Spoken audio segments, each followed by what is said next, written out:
Assalamualaikum warahmatullahi wabarakatuh. Alhamdulillah.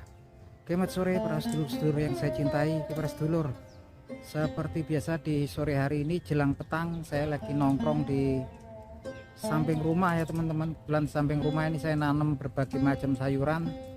Ada daun katuk, daun pepaya Jepang, ada pepaya California, komplit lah untuk kebutuhan sehari-hari saya dan juga untuk ayam-ayam yang saya pelihara. Nah, seperti biasa teman-teman, di sore hari ini saya ingin ngajak ngobrol para sedulur saya di channel YouTube saya ini seputaran ternak ayam, tapi sekedar hobi dan skala rumahan aja teman-teman.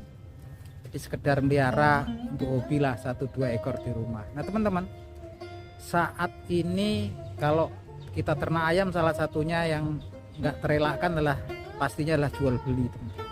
Nah, jual beli saat ini memang eranya digitalisasi, eranya internet, artinya jual beli ya kita mau nggak mau harus kemudian ikut go public lewat internet ya teman-teman. Kalau kita pelihara ayam kan, kalau ayamnya banyak gitu kan, otomatis kita juga mau dikurangin sendiri untuk konsumsi sendiri atau kemudian mungkin dijual ya untuk nambah income teman-teman. Nah teman-teman, tentunya kita butuh media sosial yang tepat kalau untuk jualan ayam hobi ya teman-teman.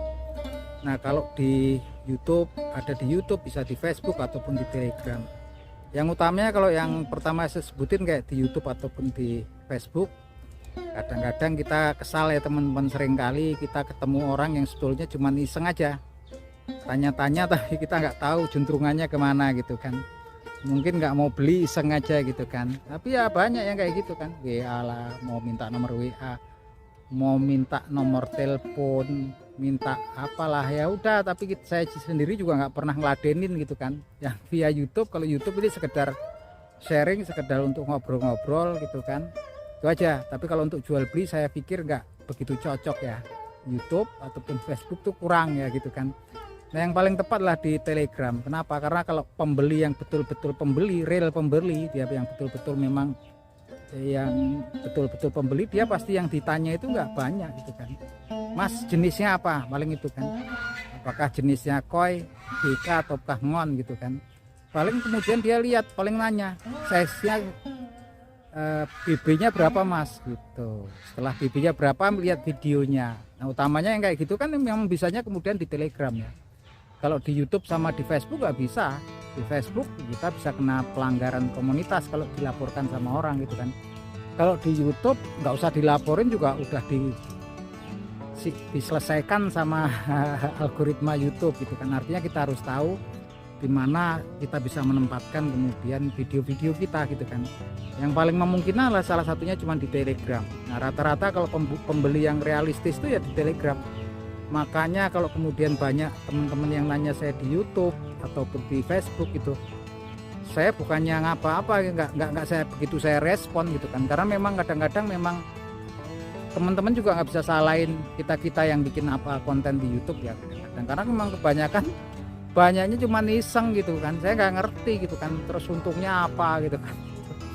Makanya saya transaksi bilang kalau biasanya saya punya materi gitu kan, kebanyakan yang jadi transaksi itu dari Telegram. Karena kalau yang dari yang memang betul-betul penghobi tulen gitu kan, pasti yang ditanya ya itu. Dia nggak akan nanya ini anaknya siapa, lainnya siapa, dulu orang tuanya beli dari mana, ataukah impor ataupun enggak gitu kan. Kalau yang memang udah berpengalaman tuh yang ditanya dia polanya ya itulah komplit. Kemampuannya seperti apa, kualitasnya seperti apa, ya sudah gitu kan. Lihatnya cuma di Telegram. Videonya mas lihat itu aja gitu kan. Kalau yang memang masih pemula yang iseng-iseng ya pasti yang ditanya ini jenisnya apa, terus orang tuanya dulu lain apa gitu kan, ngambilnya dulu farm mana gitu kan, katuranggan segala macam lah, yang posturnya kayak apa. Kalau postur tuh kan ya mau besar ketemunya besar ujung-ujungnya kalau kita kompetisi kan, mana ada orang maunya besar ketemu yang kecil gitu kan. Kalau ukur itu biasanya kan lihat BB-nya aja gitu kan. Artinya kalau nggak mati ukur, kalau mati ukur kan repot gitu kan. Nah itu teman-teman, jadi memang kalau teman-teman kemudian pelihara ternak ayam ya saya pikir itu wajib banget ya teman-teman. Kayaknya urgent kalau kemudian kita punya account Telegram gitu kan, yang kemudian kita untuk secara rutin untuk kemudian nampilin kualitas ternakan kita gitu kan. Dan nggak perlu banyak-banyak teman-teman. Banyak juga kalau bikin semrawut gitu kan, kemudian nggak bagus untuk apa gitu kan. Karena kalau ayam itu memang satu indukan, kalau telurnya 7 atau sampai dengan 10, nanti paling jantannya kan kalau 50% paling separuh 5. Dari 5 itu pun kadang-kadang yang bagus cuman 1 atau 2. Even itu bapaknya si A dan ibunya si B memang dari land yang memang berkualitas. Itu pengalaman saya. Artinya kalau kita piara dalam jumlah besar ya biayanya, costnya tinggi ya sekarang. Apalagi sekarang itu kalau ayam itu kan produknya gampang dikembangkan gitu kan, produknya melimpah gitu kan. Dan celahnya apa, kita masih bisa jual dengan harga yang memang lumayan tuh ya. Ayam kita yang memang berkualitasnya seperti apa ya, berkualitas memang kemudian kerjanya kayak apa gitu. Utamanya kita punya video-videonya yang kemudian kita tampilkan di Telegram. Teman-teman sambil lihat mau ngasih makan ayam saya. Ini ayam saya biasanya saya kasih daun pepaya teman-teman. Kemarin ada yang habis breng, udah parah ya. Cuman kayaknya saya kasih daun pepaya terus, dia bugar sekarang. Itu ayamnya. Saya kasih yang tua-tua aja nih. Pepaya California. Jagu-jagu saya nggak saya lepas teman-teman. Kalau saya lepas nih habis daun pepaya ini. Mereka ini senang banget loh sama daun pepaya. Saya ambilin yang tua-tua aja teman-teman. Gak usah dikasih air panas, gak usah ini. Kasih. Ini sampingnya sungai teman-teman. Yang lain saya liar. Ini kemarin ada yang amblong, dua-duanya ini. Hampir yang satunya untuk masih ngeliat. Terus kemarin nyaris lumpuh ya teman-teman. Ini saya kasih daun pepaya terus dibuker deh sekarang. Senang dia itu sama daun pepaya. Dan pepaya ini menambah nafsu makan. Kemarin nggak begitu doyan makan. Karena papain itu ternyata salah satu efeknya yang bikin pahit pepaya itu, daun pepaya itu, dia untuk meningkatkan nafsu makan. Dan juga ada senyawa karpotit yang memang obat cacing ya. Obat cacing alamiah. Ya kita ngasihnya harus mentah biar senyawanya nggak rusak ya, karena kalau ada panas itu biasanya senyawa aktifnya rusak teman-teman.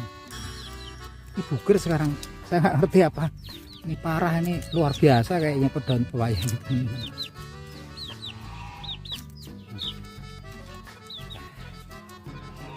Ada merah ini, kemarin nggak bisa apa-apa nih ayam ini. Ini breng ini bagus sayang, matanya untung satunya masih lihat rilis kemarin. Oke itu teman-teman obrolan kita di sore hari ini. Ini kalau rumah saya di pinggiran di kota Bantul ya, ini di kotanya pinggirnya sungai nih, masih banyak ular-ular gede. Kemarin ada yang makan indukan saya ayam makan. Ini sungainya teman. Nah itu aja teman-teman, buat teman-teman yang main-main ke Jogja boleh deh mampir sini ke rumah saya. Itu aja teman-teman, salam seduluran dari saya Agung Wijanarko dari Bantul, Yogyakarta. Yuk cus.